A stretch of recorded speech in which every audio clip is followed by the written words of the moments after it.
प्रदानाय कृतावतारम तम सोमनाथम शरणम प्रपद्ये।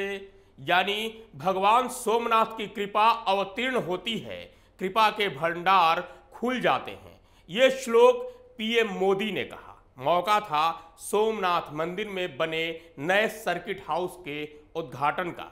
नमस्तुभ्यम, आप देख रहे हैं कैपिटल टीवी, मैं हूं आपके साथ अरुण कुमार। पीएम मोदी ने वीडियो कॉन्फ्रेंसिंग के जरिए सोमनाथ में नए सर्किट हाउस का उद्घाटन किया।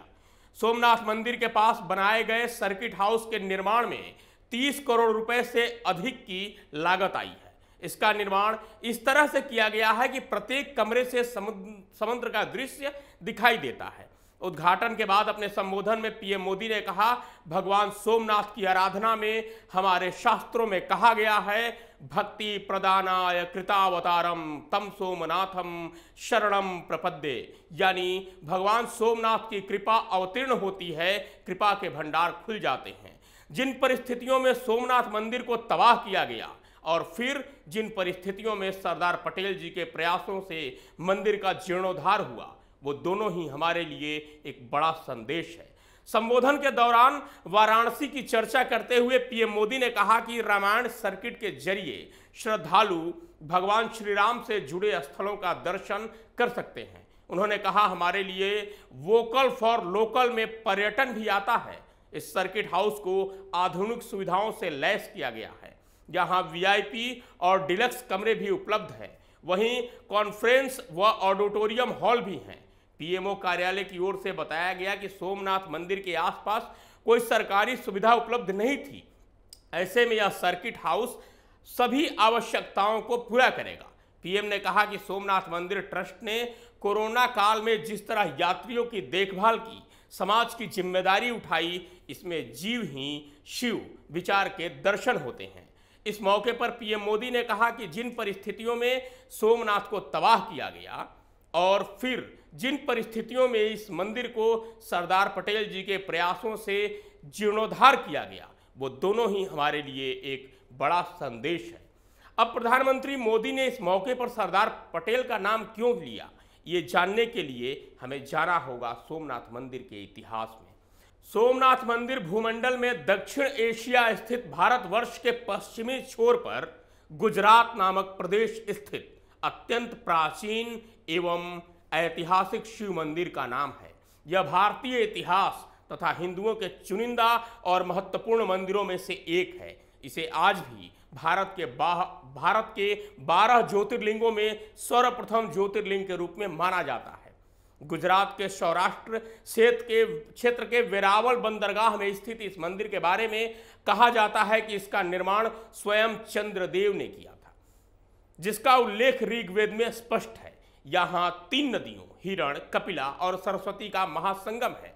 महासंगम और समंदर के तट पर बसा ये मंदिर दुनिया का ध्यान अपनी ओर आकर्षित करता है। पौराणिक कथाओं के अनुसार सोम अर्थात चंद्रमा ने राजा दक्ष प्रजापति की 27 कन्याओं से विवाह किया था, लेकिन उनमें से रोहिणी नाम की अपनी पत्नी को वो अधिक प्रेम करते थे। इसकी शिकायत अन्य कन्याओं ने अपने पिता यानी राजा दक्ष से की, जिसे अन्याय मानते हुए राजा दक्ष प्रजापति ने चंद्रदेव को श्राप दिया कि अब से हर दिन तुम्हारा तेज क्षीण होता रहेगा और एक दिन तुम्हारा प्रकाश समाप्त हो जाएगा, जिसके फलस्वरूप हर दूसरे दिन चंद्रमा का तेज घटने लगा। शाप से विचलित और दुखी सोम ने यहीं पर भगवान शिव की आराधना शुरू की। भगवान त्रिपुरारी प्रसन्न हुए और सोम को वरदान दिया कि हम दक्ष के शाप के प्रभाव को खत्म नहीं कर सकते, लेकिन जिस दिन आपका प्रकाश विलुप्त हो जाएगा, उसके बाद एक बार फिर आप नए रूप में दिखेंगे और एक दिन आप पूर्ण प्रकाश को पाएंगे, जिसे पूर्णिमा के रूप में जाना जाएगा। इसके बाद सोम ने यहाँ शिवलिंग की स्थापना की, जिसे नाम दिया गया सोमनाथ, अर्थात सोम के प्रभु, चंद्रमा के प्रभु। कहा जाता है कि इस मंदिर का निर्माण सोने से कराया गया था। ऐसी मान्यता है कि श्री कृष्ण भालुका तीर्थ पर विश्राम कर रहे थे, तभी शिकारी ने उनके पैरों के तलवे में पद्म चिन्ह को हिरण की आंख समझकर अनजाने में तीर मार दिया था। भगवान कृष्ण ने यहीं पर देह त्याग किया था। इस स्थान पर बड़ा ही सुंदर कृष्ण मंदिर बना हुआ है।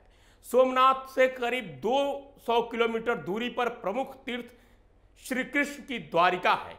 यहाँ भी प्रतिदिन द्वारिकाधीश के दर्शन के लिए देश विदेश से हजारों की संख्या में श्रद्धालु आते हैं। यहाँ गोमती नदी है। इस नदी का जल सूर्योदय पर बढ़ता जाता है और सूर्यास्त पर घटता जाता है, जो सुबह सूरज निकलने से पहले मात्र 1-1.5 फीट ही रह जाता है। आज विज्ञान अपनी प्रगति पर इतराता है, लेकिन आज तक इसके कारणों का पता नहीं लगा पाया कि आखिर इस नदी का जल सूर्यास्त के बाद घटने क्यों लगता है। प्रभास खंड में विवरण है कि सोमनाथ मंदिर के समय काल में यहाँ अन्य मंदिर भी थे। यहाँ भगवान शंकर की 135, विष्णु भगवान के 5, आदि शक्ति की 25, सूर्यदेव के 16, गणेश जी के 5, नाग मंदिर 1, क्षेत्रपाल मंदिर 1, कुंड 19 और नदियां 9 बताई जाती हैं। मंदिर के दक्षिण में समुद्र के किनारे एक स्तंभ है, तो उसके ऊपर एक तीर रखकर संकेत किया गया है कि सोमनाथ मंदिर और दक्षिण ध्रुव के बीच पृथ्वी का कोई भूभाग नहीं है। इस स्तंभ को बाण स्तंभ कहते हैं। पौराणिक कथाओं के अलावा कई ऐसे आधुनिक लेखकों और इतिहासकारों का वर्णन मिलता है, जिससे यह साफ होता है कि यह मंदिर काफी समृद्ध रहा है और यही कारण रहा कि यह मंदिर कई आक्रांताओं का शिकार बना। कई बार इसे तोड़ा गया, लेकिन हर बार नए तेवर और कलेवर के साथ बनकर खड़ा हो गया। अरब यात्री अल-बरूनी ने इसे अपने यात्रा वृतांत में इसका वर्णन में किया, जिससे प्रभावित हो महमूद गजनवी ने सन 1024 में कुछ 5000 साथियों के साथ सोमनाथ मंदिर पर हमला किया और उसकी संपत्ति लूटी और उसे नष्ट कर दिया। 50,000 लोग मंदिर के अंदर हाथ जोड़कर पूजा अर्चना कर रहे थे। महमूद गजनवी ने इन सब का कत्ल कर दिया था। जहां के मंदिर में प्रतिमा और घंटा हवा में झूल रहे थे, जो चुंबक के सहारे इस प्रकार बनाया गया था कि ये बिना किसी बाहरी आधार के हवा में ही थे। गजनवी ने उस दौर में 2 करोड़ दिनार यानी आज के करीब 500 करोड़ रुपए के बराबर की संपत्ति लूटी थी।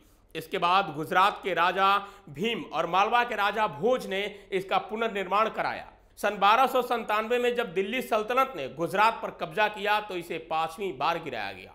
मुगल बादशाह औरंगजेब ने इसे पुनः 1706 में गिराया। पूरे मुगल काल के दौरान सोमनाथ मंदिर पर करीब 17 बार हमला किया गया। इसका अस्तित्व मिटाने का प्रयास किया गया। इसके बाद किसी ने इस मंदिर को फिर से बचाने की नहीं सोची, क्योंकि मुगल काल के बाद ब्रिटिश राज्य कायम हो गया। आजादी के बाद देश के पहले गृह मंत्री लौह पुरुष सरदार पटेल ने इस मंदिर का पुनर्निर्माण कराया, लेकिन यह इतना आसान नहीं था। देश के पहले पीएम जवाहरलाल नेहरू और महात्मा गांधी इसे बनवाने के पक्ष में नहीं थे, क्योंकि ये काम उन्हें मुस्लिमों के खिलाफ लग रहा था। उस समय के केंद्रीय मंत्री कन्हैयालाल मुंशी ने इस मुद्दे पर पंडित नेहरू से हुई बहस का जिक्र अपनी पुस्तक पिलग्रिमेज टू फ्रीडम में किया है। उन्होंने लिखा है कि दिसंबर 1922 में मैं उस भग्न मंदिर की तीर्थ यात्रा पर निकला। वहां पहुंचकर मैंने मंदिर की भयंकर दुर्व्यवस्था देखी। अपवित्र, जला हुआ और ध्वस्त, पर फिर भी वह दृढ़ खड़ा था, मानो हमारे साथ की गई कृतज्ञता और अपमान को न भूलने का संदेश दे रहा हो। उस दिन सुबह जब मैंने पवित्र सभा मंडप की ओर कदम बढ़ाए तो मंदिर के खंभों के भग्नावशेषों और बिखरे हुए पत्थरों को देखकर मेरे अंदर अपमान की कैसी अग्निशिखा प्रज्वलित हो उठी थी, मैं बता नहीं सकता। उस वक्त उस जूनागढ़ को भारत में मिलाया गया, जो पाकिस्तान के साथ जाना चाहता था, जहां की 70% आबादी हिंदू थी, लेकिन निजाम मुस्लिम था। सरदार पटेल ने जूनागढ़ विजय पर कहा था, जय सोमनाथ।